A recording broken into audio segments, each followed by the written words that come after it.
Okay everyone, तो आज की सीरीज़ में हम स्टार्ट करते हैं। मैंने जो ADO.NET की सीरीज़ बनाई थी उसका ये पार्ट 3 है। तो फर्स्ट पार्ट में हमने देखा था कैसे डेटाबेस क्रिएट होता है। सेकंड पार्ट में हमने देखा था कि कैसे मैन्युअली के बदले हम कोड टाइप करने के बदले विजार्ड के थ्रू भी हम डेटाबेस को कनेक्ट कर सकते हैं।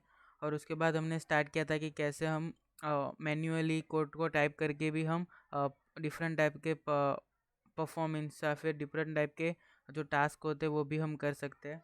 तो इसी के रिलेटेड हमने एक स्टूडेंट वीबी करके क्लास बनाया था।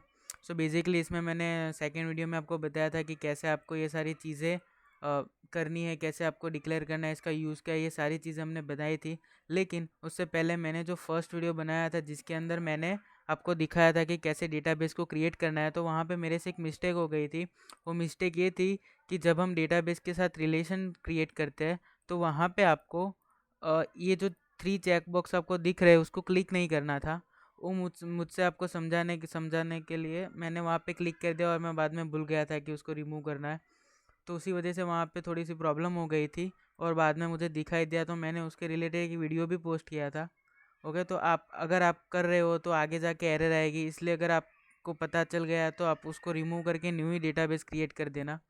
अब हम इस पे आगे चलते हैं। तो हमको पता है कि हमने यहाँ पे एक पब्लिक सब बनाया था जो कि इंसर्ट अपडेट डिलीट के लिए यूज़ होता है, और एक डिस्प्ले बनाया था जो कि हमारा जो कुछ भी डेटा सेट रिटर्न करता है वो डेटा सेट को रिटर्न करने के लिए या फिर डिस्प्ले करने के लिए यूज़ होता है। इसके अंदर जो कुछ भी आर्ग्यूमेंट है वो हमारी स्ट्रिंग आर्ग्यूमेंट है। बेसिकली स्ट्रिंग के अंदर आईओडी सब के अंदर जो भी स्ट्रिंग आएगी वो होंगी हमारी related to input update and delete, और हमारे जो डिस्प्ले होगी तो डिस्प्ले के रिलेटेड आ गई हमारी सिलेक्ट की क्वेरी। ओके, तो ये बेसिकली जो क्लास फाइल है वो फंक्शनिंग का काम करती है, जहाँ पे हम 2 फंक्शन बनाते हैं और इसी का यूज़ हम करेंगे आगे जो कुछ भी हमको टास्क परफॉर्म करना होगा, जो कुछ भी ऑपरेशन करना होगा related to our student management system, तो उसके रिलेटेड होगा। तो फर्स्ट ऑफ ऑल हम बनाते हैं हमारा पब्लिक सब input insert update and delete के लिए। तो यहाँ पे हमने बनाया था, उसमें मैंने एक स्ट्रिंग पास कर दी थी। हमने ऊपर एक कनेक्शन स्ट्रिंग पास की है, एक हमने कमांड पास किया है, एक डेटा सेट पास किया था और एक डेटा एडेप्टर किया था। तो उसी पे हम अगर हम आगे बढ़े, ओके, तो फर्स्ट ऑफ ऑल जब भी हम इंसर्ट अपडेट एंड डिलीट करते हैं तो हमको पहले ये चेक करना पड़ता है, क्योंकि हम एक्सेस के साथ काम कर रहे हैं तो डेटाबेस हमको परमिशन नहीं देता है आप ऐसे ही उसके उसके अंदर input update insert update and delete कर दो। ओके, आपको पहले उसको ओपन करना पड़ता है। जैसे ही हमारा जो कुछ भी पर्टिकुलर ऑपरेशन हमने उस पर परफॉर्म किया है वो हो जाने के बाद हमें उसको वापस से क्लोज कर देना है। तो इसी के रिलेटेड हमें एक स्टेटमेंट यहाँ पे लिखना पड़ेगा। वो स्टेटमेंट क्या होगा, हमको चेक करना पड़ेगा कि इफ़ हमारा पहले तो कनेक्शन स्ट्रिंग जिसके साथ हमारा डेटाबेस जुड़ा है cn dot state, okay, is equal to, आप जैसे इज इक्वल टू करोगे आपके पास बहुत सारे ऑप्शन आ जाएंगे like connection state dot close. तो हमें यही चेक करना है कि अगर क्लोज है, ओके, अगर क्लोज है तो आपको क्या करना है,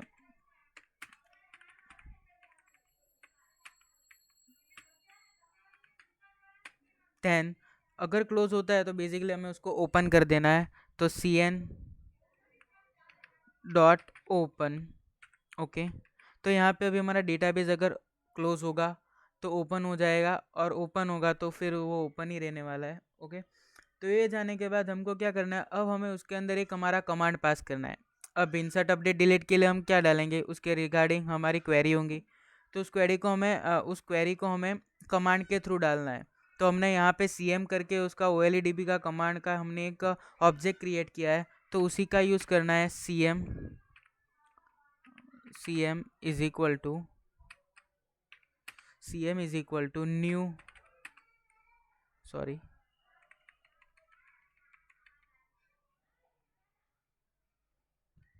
cm is equal to new OLEDB command. Okay, अब इसके अंदर 2 पैरामीटर आएंगे। फर्स्ट ऑफ ऑल तो हमने जो str के अंदर हमारी क्वेरी पास की होंगी वो, अब वो क्वेरी कहाँ पे होगी, वो होगी, अगर आपने यहाँ पे देखा तो OLEDB कनेक्शन हमको दिखाता है, तो हमारा OLEDB कनेक्शन हमारा cn है, तो हमें उसके अंदर हमको पास करना है। एंड सेकेंड थिंग, उसके बाद हमें क्या करना है, हमें उसकी टाइप को चेक करना है। अगर आप नहीं करोगे तो भी चलेगा, लेकिन करने से क्या पता चलता है, कई बार हम गलत क्वेरी भी फायर कर देते हैं, या फिर कई बार सिक्योरिटी पर्पस के रिलेटेड भी उसका यूज़ होता है। तो cm डॉट हमको पहले तो चेक करना है कि कमांड का टाइप कौन सा है। ओके, तो command type is equal to, हमने जो कुछ भी क्वेरी डाली वो होगी हमारी टेक्स्ट फॉर्मेट में। ओके, हम उसको डबल कोड में जो लिखते हैं वो हमारी टेक्स्ट फॉर्मेट में क्वेरी होती है, तो इसीलिए वो हमारी टेक्स्ट टाइप की होती है।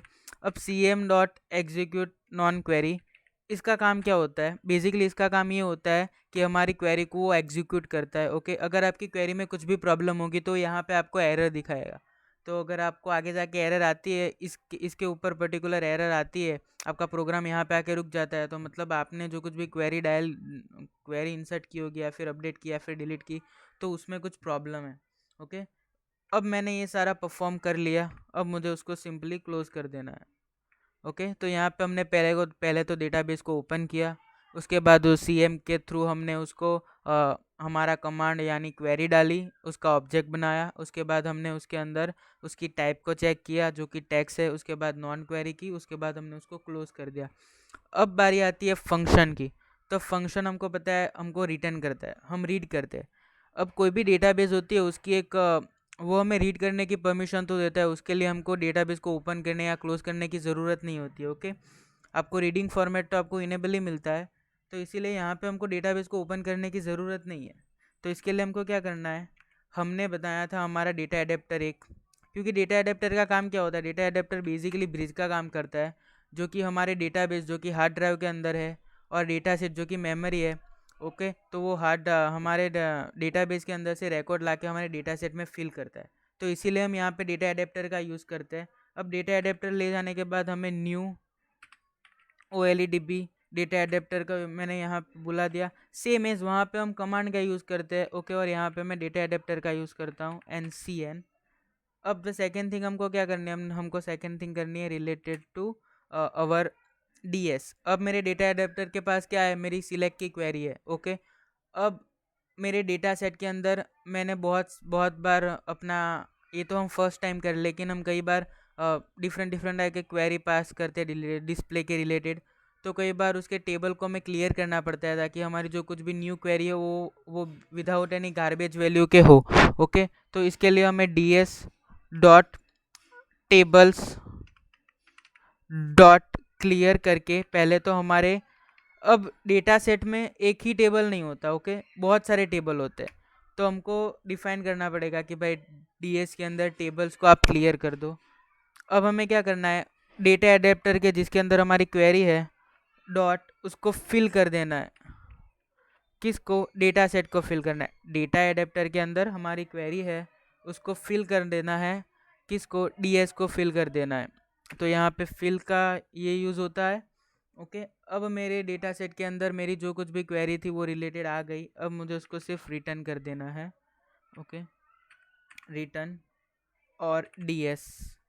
अब मैंने पहले ही बताया था कि वो डेटा सेट को रिटर्न करता है, तो आप रिटर्न DS का यूज़ कर सकते हो।